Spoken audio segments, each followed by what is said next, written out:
Good day mga boss. Another day, another installation po ng ating layer battery cages. So yung route po natin ngayon mga boss, Capiz, Dumaraw Capiz, and then rekta po tayo ng Pasig City, Iloilo, and then another rekta po tayo ng Dumangas, Iloilo. So inuna po natin yung dito sa Dumaraw since isang route po tayo. Kami po is from Malinaw, Aklan. So dito po kami malapit sa Boracay mga boss, ano. So sa mga gusto pong mag-order, Aklan, Capiz, Antique, Iloilo, Guimaras, pwede po tayo. Sa mga malaparating probinsya po tulad ng Romblon, Negros, Mindoro, meron po tayo, kaso by schedule lang po tayo mga boss since tawid dagat na po tayo. So ito boss, inaayos na po namin yung ating battery cage. So dito po mga boss, nag-install na po kami ng dito nga mga boss, ina-assemble na po natin yung unang set po ni boss. Naglalagay na po kami dito ng water system. So sa nipple drinker po pala natin boss is meron po tayong option yan, either with cup po, yung kulay pula na nakikita nyo, or pwede naman pong wala.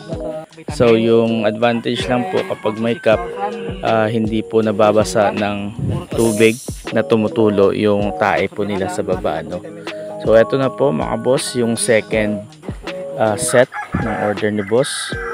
So in-install na rin po natin yung last layer. Ito po yung sa pinakababa, at dito nga po is nagpa-finalize na po kami ng kanyang water system. So ginawa po natin dito C-type connection po sa isang set, and then C-type connection din nun po sa kabila.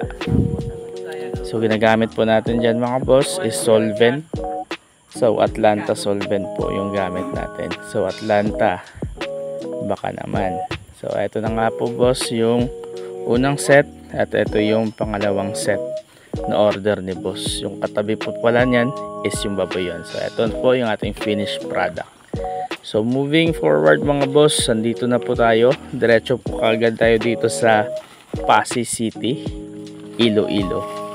So dito po medyo nahirapan po kami dito mga boss, ano, kasi yung housing po ni bossing is medyo mababa po yung bubong. So hindi po nagkasya dito yung ating water tank. So ginawa po namin, nag-improvise po tayo.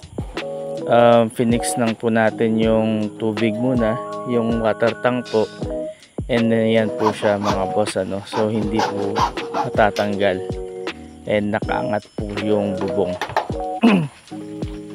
So si boss na daw po bahala dyan mag-adjust sa bubong niya since hindi po talaga siya nagkasya, and then medyo mababa po siya. So i-adjust na po ni bossing yung kanyang bubong. So ito po yung pagkatapos mga boss. And then moving forward po, ito po medyo madilim na, no? So nasa around 7 PM na po kami nakarating na Dumangas, Iloilo. So mabilis ang setup lang po yung ginawa natin.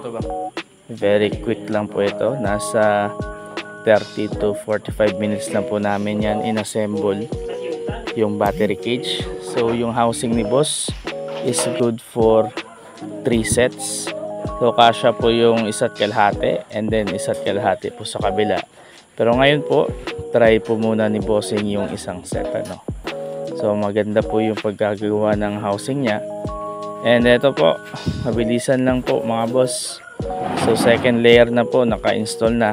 And then ito po yung ating pangatlo. So nagmamadali na po kami dito since magpipick up pa po kami ng wire materials po para gagawin ulit na battery cage. So bumibili po kami ng materials natin dito lang po, locally sourced sa Iloilo City. So ito na po yung boss, yung ating finished product, ano. Sa mga gusto pong mag-order, ito po palang mga order nila, kasama na po yung manok dyan. Yung manok po is mamayang madaling araw i-deliver. So baka hindi na po tayo mga boss makapag video. Eto po, nag leak test na po tayo and nag check po tayo ng drain valve at pati po yung ating mga nipple drinker. Check po namin yan isa-isa to make sure na walang tagas. So before po tayo umalis, before namin to iwan sa mga customer, we make sure na wala pong leak yung ating trabaho para po hindi po tayo pabalik-balik mga boss.